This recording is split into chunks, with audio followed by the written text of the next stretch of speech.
അനന്തപുരി തറവാട് വീണ്ടും സംഘർഷഭരിതമായ നിമിഷങ്ങളിലൂടെയാണ് കടന്നു പോകുന്നത്.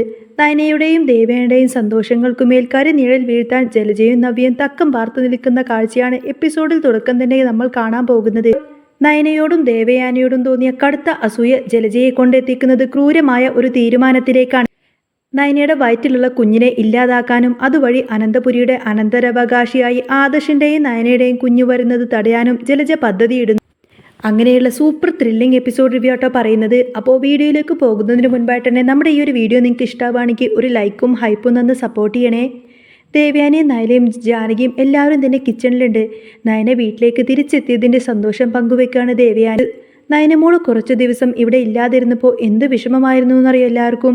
എനിക്കും ആദർശനും ഉറക്കം പോലും ഇല്ലായിരുന്നു. ദേവയാനി സ്നേഹത്തോടെ പറഞ്ഞു. വീട്ടിലെ പ്രശ്നങ്ങളും അബിയുടെ ജയിൽവാസവും നന്ദുവിൻ്റെ വിവാഹം മുടങ്ങിയതുമെല്ലാം ഓർത്താണ് താൻ മാറിയിരുന്നത് നയന മറുപടി നൽകി. എന്നാൽ ഈ സ്നേഹപ്രകടനങ്ങൾ ജലജയ്ക്കും നവ്യക്കും ഒട്ടും തന്നെ ദഹിക്കുന്നില്ല. ആദർശിൻ്റെ കുഞ്ഞ് നയനയുടെ വയറ്റിൽ വളരുന്നത് കൊണ്ടാണ് നയനയ്ക്ക് ഇത്രയും അധികം സ്നേഹവും പരിഗണനയും ലഭിക്കുന്നതെന്ന് ജലജ കുറ്റപ്പെടുത്തി. നവ്യയുടെ കുഞ്ഞിനെ ആരും ഗൗനിക്കുന്നില്ലെന്നും നവ്യ ഗർഭിണിയായപ്പോൾ ഇത്രയും കരുതലൊന്നും ആരും നൽകിയില്ലെന്നും ജലജ പരാതിപ്പെട്ടു. അബിയെ ജയിലിലടച്ചതും അവനെ തകർക്കാൻ ശ്രമിക്കുന്നതും വീട്ടുകാർ തന്നെയാണെന്ന് നവ്യ ആരോപിക്കുന്നു. അബിയെ തൂക്കിക്കൊല്ലാൻ വരെ ഇവർ മടിക്കില്ലെന്നും അവൾ ആക്രോശിച്ചു. നയന ഇതിനെ എതിർത്തിരുന്നു. അബി തെറ്റ് ചെയ്തതുകൊണ്ടാണ് അറസ്റ്റിലായത് എന്നും തെളിവുകൾ ഉള്ളതുകൊണ്ടാണ് ജാമ്യം കിട്ടാതായതെന്നും. എന്നാൽ ജലജ വിട്ടില്ല. തൻ്റെ മകനായ അബിക്ക് ജ്വല്ലറിയിലെ ചെറിയൊരു ചുമതല നൽകിയപ്പോൾ അവിടെ നിന്നും അവൻ മോഷ്ടിച്ചു എന്ന് പറഞ്ഞ് കള്ളക്കേസിൽ കുടുക്കിയതാണെന്ന് ജലജ വാദിക്കുന്നു. ആദർശിന് എല്ലാ അധികാരങ്ങളും നൽകി തൻ്റെ മകനെ ഒതുക്കാൻ ശ്രമിക്കുകയാണെന്നും അവർ ആരോപിക്കുന്നു. ഇതിനിടയിൽ തന്നെ ജാനകി ഇടപെട്ടു. അനി ഇപ്പോൾ ജ്വല്ലറിയുടെ കാര്യങ്ങളൊക്കെ നന്നായിട്ട് നോക്കുന്നുവെന്നും അബിക്ക് കിട്ടിയത് അർഹിക്കുന്ന ശിക്ഷയാണെന്നും ജാനകി ഓർമ്മിപ്പിച്ചു. നവ്യ വീണ്ടും പ്രകോപിതയായി.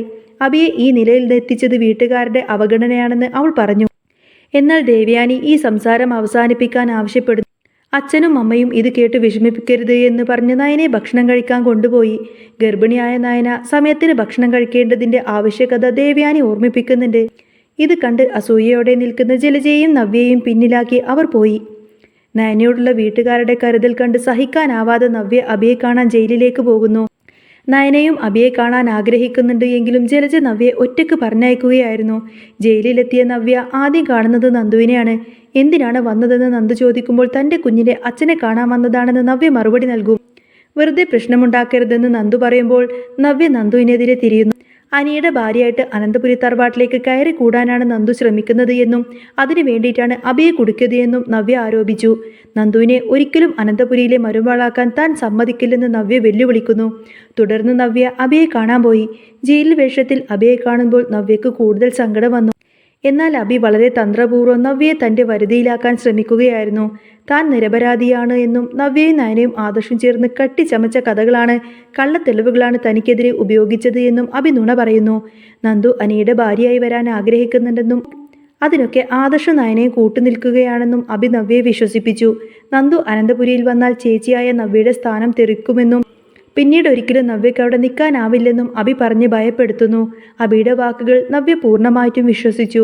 നന്ദുവിനെ ഒരിക്കലും അനന്തപുരി തറവാട്ടിൽ കയറ്റില്ലെന്ന് നവ്യ അബിക്ക് ഉറപ്പു നൽകുന്നു. താൻ നന്ദുവിനെ വെല്ലുവിളിച്ചിട്ടാണ് വന്നതെന്നും അവൾ പറയും. നയനക്കും ആദർശനും പണി കൊടുക്കണമെന്നും അവരെ സന്തോഷിപ്പിക്കാൻ അനുവദിക്കരുതെന്നും അബി നിർദ്ദേശിച്ചു. തനിക്കെതിരെ അവർ എന്ത് തെളിവ് കൊണ്ടുവന്നാലും വിശ്വസിക്കരുത് എന്നും അബി മുൻകൂട്ടി തന്നെ നവ്യയോട് പറയുന്നു.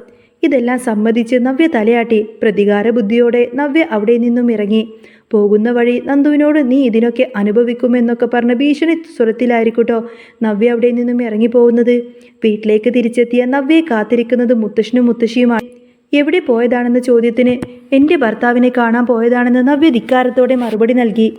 അബി ചെയ്തത് വലിയ തെറ്റാണെന്നും അവനെ ന്യായീകരിക്കരുതെന്നും മുത്തശ്ശൻ പറഞ്ഞു നവ്യയോട്. വർഷങ്ങളുടെ പ്രയത്നം കൊണ്ടാണ് താൻ ഈ സ്ഥാനം വളർത്തിയെടുത്തതെന്നും അതിന് ചീത്തപ്പേരുണ്ടാക്കിയ അബിയെ സന്ദർശിക്കരുത് എന്നും അവനെ സന്ദർശിക്കുന്നത് ശരിയല്ലെന്നും മുത്തശ്ശൻ ശാസിക്കുന്നു. എന്നാൽ നവ്യ വിട്ടുകൊടുക്കുന്നില്ല. ആദർശും ഇവിടെ തെറ്റ് ചെയ്തിട്ടുണ്ടെന്നും ആരും അതിന് ചോദിക്കുന്നില്ലെന്നും അവൾ വാദിക്കുന്നു. ഇത് കേട്ട് ആദർശിന് ദേഷ്യം വന്നു. ആദർശ് ജ്വല്ലറിക്ക് വേണ്ടിയിട്ട് കഷ്ടപ്പെടുക മാത്രമേ ചെയ്തിട്ടുള്ളൂവെന്നും ഒരു പൈസ പോലും മോഷ്ടിച്ചിട്ടില്ലെന്നും മുത്തശ്ശൻ വ്യക്തമാക്കുന്നു. ദേഷ്യത്തോടെ നവ്യ അവിടെ നിന്നും പോകുന്നു. നവ്യയുടെ കൂടെ തന്നെ ജലജയും അവിടെ നിന്നും പോകും. മുറിയിലേക്ക് തിരിച്ചെത്തിയ ജലജ കടുത്ത ചിന്തയിലാണ്. നവ്യയുടെയും നയനയുടെയും ഗർഭധാരണം തൻ്റെ പദ്ധതികളെയൊക്കെ തകിടം മറിക്കുന്നു. നയനയുടെ കുഞ്ഞ് ജനിച്ചാൽ സ്വത്തുക്കളെല്ലാം ആ കുഞ്ഞിന് പോകുമെന്ന് ജലജ നന്നായി ഭയപ്പെട്ടു. അച്ഛനും അമ്മയും ജീവിച്ചിരിക്കുന്ന സമയത്ത് തന്നെ ആദർശിന് ഒരു കുഞ്ഞുണ്ടാവാതെ തടയണം. ഇതിനായി ജലജ ഒരു കടുങ്കൈ ചെയ്യാൻ തീരുമാനിക്കുന്നു. പഴയൊരു കോൺടാക്ട് ലിസ്റ്റിൽ വിളിച്ച് ഗർഭം അലസിപ്പിക്കാനുള്ള ഒരു മരുന്നിനെക്കുറിച്ച് അന്വേഷിച്ചു. വൈകാതെ കൊറിയറായി ജലജയ്ക്ക് ആ മരുന്ന് ഒരു പൊടിയായിട്ട് ലഭിക്കുന്നുണ്ട്. ഇത് മതി, ഇത് ഉള്ളിൽ ചെന്ന് കഴിഞ്ഞാൽ പിന്നെ അവളുടെ കുഞ്ഞ് പിന്നെ ഉണ്ടാവില്ല. ജലജ അങ്ങനെ ഒരുപാടധികം കാര്യങ്ങളൊക്കെ മനസ്സിൽ കണക്ക് കൂട്ടിക്കൊണ്ടിരുന്നു. മുൻപ് അനാമിക പാലിൽ വിഷം നൽകിയപ്പോൾ പിടിക്കപ്പെട്ടതോർക്കുന്ന ജലജ ഇത്തവണ കൂടുതൽ സൂക്ഷ്മതയോടെ തന്നെ കാര്യങ്ങളൊക്കെ നീക്കാൻ തീരുമാനിച്ചു. പാലിലല്ല, ജ്യൂസിലാണ് ഇത്തവണ മരുന്ന് ചേർക്കാൻ പോകുന്നത്. ആരും കാണാതെ തെളിവുകളൊക്കെ അവശേഷിപ്പിക്കാതെ കാര്യങ്ങളൊക്കെ നടത്താൻ തന്നെ ജലജ തീരുമാനിച്ചു. അടുക്കളയിൽ ദേവയാനി നയനയ്ക്കുള്ള ജ്യൂസ് തയ്യാറാക്കി വെച്ചിരിക്കുകയാണ്. നയന വസ്ത്രങ്ങൾ മടക്കി വെക്കുന്ന തിരക്കിലായിരിക്കും. ഈ സമയം നോക്കി ജലജ അടുക്കളയിൽ ചുറ്റിപ്പറ്റി നിന്നു. ദേവയാനി ജ്യൂസ് ഗ്ലാസ് അവിടെ വെച്ച് നയനയെ വിളിക്കാൻ പോയ തക്കം നോക്കി ജലജ കയ്യിൽ കരുതിയിരിക്കുന്ന പൊടി അതിവേഗം തന്നെ ജ്യൂസിൽ കലർത്തി. ആരും കണ്ടില്ലെന്ന് ഉറപ്പുവരുത്തി ജലജ നിർവൃതിയോടെ നിൽക്കുന്നു. എന്നാൽ ജലജയുടെ അസ്വാഭാവികമായ പെരുമാറ്റം ജാനകി ശ്രദ്ധിക്കുന്നുണ്ടായിരുന്നു. പതിവില്ലാതെ ജലജ അടുക്കളയിൽ നിന്ന് പരുങ്ങുന്നതും കണ്ടുകൊണ്ട് തന്നെ ജാനകിക്ക് സംശയം തോന്നി. എന്താ ജലജയെ, നീ ഇവിടെ നിൽക്കുന്നത് എന്ന് ചോദിച്ചപ്പോൾ എനിക്ക് അടുക്കളയിൽ എന്താ വന്നൂടെ എന്നായിരിക്കും ജലജയുടെ മറുചോദ്യം. ജാനകിയുടെ സംശയം ബലപ്പെട്ടു. ദേവയാനി വന്ന് നയനോട് ജ്യൂസ് എടുത്ത് കുടിക്കാൻ പറയും. നയന വന്ന് ജ്യൂസ് ഗ്ലാസ് ചുണ്ടിനോട് അടുപ്പിക്കുമ്പോൾ ഒരു കാവൽ മാലാകയെ പോലെ ജാനകി അങ്ങോട്ടേക്ക് ഓടിയെത്തി. എന്നിട്ട് ആ ഒരു ജ്യൂസ് ഗ്ലാസ് അങ്ങ് തട്ടി മാറ്റും. നയനെ, നീ അത് കുടിക്കരുത് എന്ന് ജാനകി അലറി വിളിച്ചുകൊണ്ട് പറയാണ്. നയനയും ദേവയാനിയും ആകെ ഞെട്ടിപ്പോയി. എന്തിനാ ജാനകി നീ അവളെ തടഞ്ഞത്? എന്തിനു തടഞ്ഞത് എന്ന് ചോദിക്കാണ് നയന. ജാനകി കാര്യം തുറന്നു പറഞ്ഞു.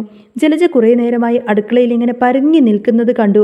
പണ്ട് നവ്യക്കാരോ പാലിൽ വിഷം നൽകിയത് ഓർമ്മയില്ലേ? അതുപോലെ എന്തെങ്കിലും ചതി ഇതിലുമുണ്ടാവും. ആരെയും വിശ്വസിക്കാൻ പറ്റാത്ത കാലമാണ്. ഇത് കേട്ട് ജലജ ഒന്ന് ഞെട്ടി. തൻ്റെ കള്ളി വിളിച്ചെത്താവുമോ എന്ന് ഭയന്ന് എന്നാൽ പെട്ടെന്ന് തന്നെ അഭിനയം പുറത്തെടുക്കുന്നു. എന്താ ജാനകി ഇത്? ഞാൻ വിഷം കലർത്തിയെന്നാണോ ഈ പറയുന്നത്? ഞാൻ അങ്ങനെ വിഷമൊന്നും കലർത്തിയിട്ടില്ല എന്നൊക്കെ പറഞ്ഞ് ജലജ ഒളിച്ചു വെക്കുന്നു. താൻ അങ്ങനെയൊന്നും ചെയ്തിട്ടില്ലെന്നും തന്നെ സംശയിക്കുന്നത് ക്രൂരമാണെന്നും പറഞ്ഞ് ജലജ ബഹളം വെക്കാൻ തുടങ്ങി. കാര്യമറിഞ്ഞ് മുത്തശ്ശനും മുത്തശ്ശിയും അങ്ങോട്ടേക്കെത്തി. എല്ലാവരുടെയും മുന്നിൽ വെച്ച് തന്നെ താൻ നിരപരാധിയാണെന്ന് ജലജ വാദിക്കാനും തുടങ്ങി. ഇനിയിപ്പോൾ എൻ്റെ മകനെ ജയിലിലാക്കിയതുപോലെ എന്നെയും കൂടി ഈ ഒരു കള്ളക്കേസിൽ കുടുക്കിയിട്ട് ജയിലിലാക്കാനാണ് നിങ്ങളുടെ എല്ലാവരുടെയും പരിപാടി എന്നൊക്കെ ചോദിച്ചുകൊണ്ട് തന്നെ ജലജ തൻ്റെ കരച്ചിൽ നാടകം തുടങ്ങി. ജലജയുടെ അഭിനയം കണ്ട് എല്ലാവരും പകച്ചു നിൽക്കുമ്പോഴാണ് പെട്ടെന്ന് തന്നെ ആ ഒരു ട്വിസ്റ്റ് സംഭവിക്കുന്നത്. എല്ലാം കണ്ടുകൊണ്ട് നിഷ്കളങ്കമായ ചന്തുമോൾ അവിടെ നിൽക്കുന്നുണ്ടായിരുന്നു. മുതിർന്നവർക്കിടയിലെ തർക്കത്തിലേക്ക് ചന്തുമോൾ കടന്നു വന്നു. ഞാൻ കണ്ടതാ മുത്തശ്ശ, ദേ ഈ അമ്മമ്മ ജ്യൂസിൽ പൊടി എന്തോ കലക്കുന്നത് ഞാൻ കണ്ടതാണ്. ഒരു കടലാസിൽ കൊണ്ടുവന്നിട്ട് കുറച്ച് പൊടി നേരെ ജ്യൂസിലേക്ക് ഇട്ടിട്ട് അത് ആ ജ്യൂസിലിട്ട് ഇങ്ങനെ ഇളക്കി മിക്സ് ചെയ്യുന്നതൊക്കെ ഞാൻ കണ്ടതാണെന്ന് ചന്തുമോൾ ഉറക്കെ വിളിച്ചു പറയുന്നു. ഇത് കേട്ട് ജലജയുടെ മുഖം ആകെ വിളറി വെളുത്തു. നീ എന്താടി കണ്ടത്? നുണ പറയുന്നു എന്നൊക്കെ ചോദിച്ചുകൊണ്ട് തന്നെ ജലജ ദേഷ്യപ്പെട്ട് ചന്തുമോളെ അടിക്കാൻ കയ്യോങ്ങി. നയനയും മറ്റുള്ളവരും ചേർന്ന് കുട്ടിയെ സംരക്ഷിക്കുന്നു. ചന്തുമോൾ കള്ളം പറയില്ലെന്ന് എല്ലാവർക്കും അറിയാം. അതോടുകൂടെ തന്നെ ജലജയുടെ കള്ളത്തരം എല്ലാവർക്കും മുന്നിൽ പിടിക്കപ്പെട്ടു. സത്യം മനസ്സിലാക്കിയ മുത്തശ്ശൻ രോഷാകുലനാകുന്നു. ജലജയെ, ചന്തുമോൾ നീ തൊട്ടു പോവരുത്, അതെൻ്റെ കൊച്ചുമോൾ. അദ്ദേഹം ഗർജിച്ചു.